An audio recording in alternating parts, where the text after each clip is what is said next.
जितनी स्विट्जरलैंड की total population है उससे ज्यादा इंडिया इंजीनियर्स प्रोड्यूस कर देता है। उसके बाद भी रिसर्च एंड इनोवेशन में स्विट्जरलैंड नंबर 1 पे है। इंडिपेंडेंस के बाद से रिपब्लिक ऑफ इंडिया ने 0 नोबेल लॉरिएट्स प्रोड्यूस किए इन साइंस। यूएसए ने 100 प्लस कर दिए। ASER की रिपोर्ट के हिसाब से 83% एजुकेटेड इंडियंस एम्प्लॉयबल ही नहीं है। और ये जो सुंदर पिचाई सत्या नदेला की हम बात करते हैं, इन्होंने भी आगे चल के अपनी एजुकेशन बाहर से ही करी है। और ये सारी चीजें जो मैं बोल रहा हूँ ना, इसका रूट कॉज फाइंड आउट करने के लिए हमें थोड़ा सा पीछे जाना पड़ेगा। जब ब्रिटिशर्स हम पे रूल कर रहे थे तो ईस्ट इंडिया कंपनी के सामने 2 मेजर चैलेंजेस थे। एक कम्युनिकेशन विद इंडियन, दूसरा वर्कर्स और क्लर्क्स की बहुत जरूरत थी उन्हें।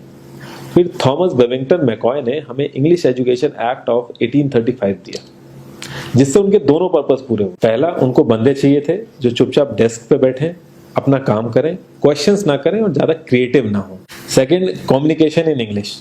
इंग्लिश सबसे ज्यादा बोले जाने वाली लैंग्वेज नहीं है, उसके बाद भी इंग्लिश एक लैंग्वेज की बजाय एक क्लास बन गया इंडिया में। रशिया, चाइना, फ्रांस, ये सब जगह इतना ऑब्सेशन नहीं है इंग्लिश को लेके जितना इंडिया में है। पुअर कम्युनिकेशन बोला जाता है अगर आपकी इंग्लिश अच्छी नहीं है, जबकि इंग्लिश ना आने का मतलब है कि आपको कोई और लैंग्वेज आती है। 5 साल पुराना iOS भी आज की डेट में आउटडेटेड माना जाता है।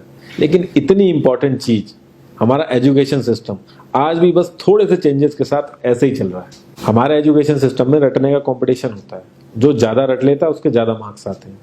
अब 95% जिसके संस्कृत में आए हैं वो भी संस्कृत नहीं बोल पा रहा है। और बेसिक हिस्ट्री होने की बजाय इतनी मोटी मोटी किताबें हैं हिस्ट्री की जिसका कोई मतलब नहीं है। अगर आज की डेट में आपको कुछ भी पता करना, आप गूगल से पता कर लोगे, उसके लिए आपको याद करने की जरूरत नहीं है इतना कुछ। और ये गवर्नमेंट स्कूल में हर क्लास में इंग्लिश का सब्जेक्ट है।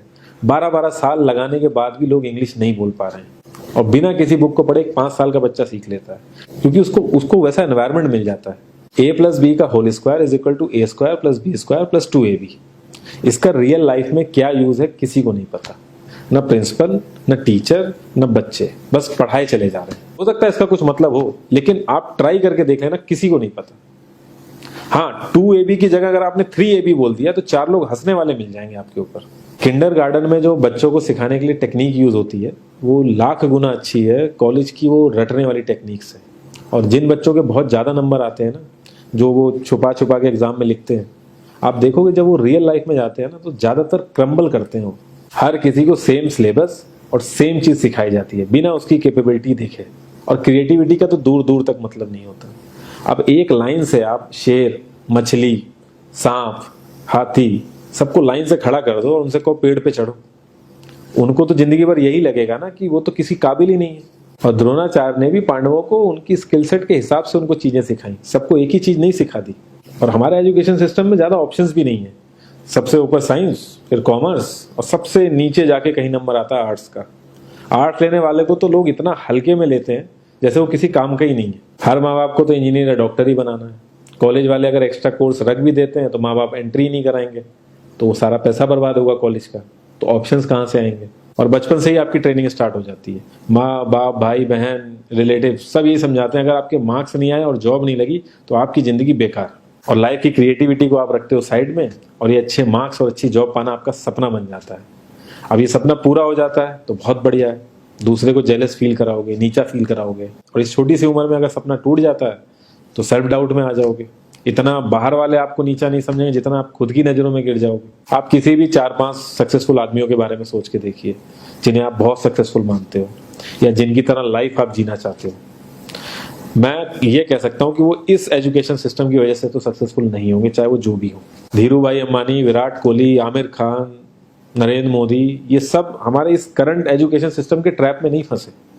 इन्होंने खुद सीखा, खुद एजुकेट हुए और खुद आगे बढ़े। किसी कंपनी के सीईओ को अगर ये कहा जाए कि आप अपनी कंपनी के सारे डिपार्टमेंट में इंटरव्यू दीजिए, तो कोई गारंटी नहीं है कि वो सारे डिपार्टमेंट के इंटरव्यू निकाल लेगा।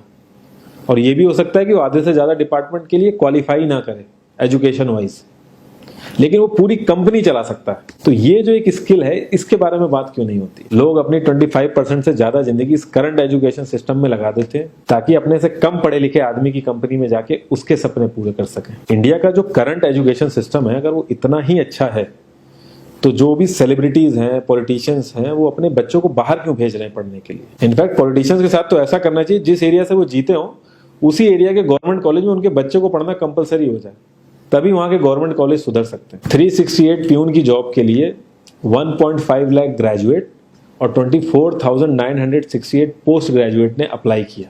मैं IAS PCS की तो बात नहीं करता हूँ, वो तो एक पैशन की बात होती है, लेकिन कुछ लोग 5-5, 6-6 साल से तैयारी कर रहे हैं कि कोई भी गवर्नमेंट जॉब मिल जाए उन्हें।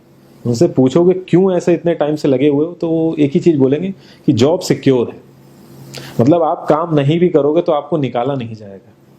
ये सारी कामचोरी वाली बातें माइंड में इसीलिए आती हैं क्योंकि हमारा जो करंट एजुकेशन सिस्टम है वो इतना कॉन्फिडेंस ही नहीं देता है कि हम अपनी स्किल के दम पे कहीं जाके काम करें और हमें निकलने का डर ना हो। मैं आने वाले 10 साल की तो बात ही नहीं कर रहा हूँ, अगर मैं आने वाले 5 साल की भी बात करूँ तो टेक्नोलॉजीज में इतना ज़्यादा चेंजेस आ जाएगा कि जो आज हम पढ़ रहे हैं, जिस स्किल पे हम फोकस कर रहे हैं, पता नहीं वो रेलेवेंट भी होगी कि नहीं उस समय। Cloud computing, SEO, digital marketing, ये सब जॉब्स पहले एग्जिस्ट ही नहीं करती थी। हम लोगों को एजाइल होना पड़ेगा, नई नई चीज़ों को सीखने के लिए ओपन रहना पड़ेगा, क्रिएटिव माइंड लगाना पड़ेगा।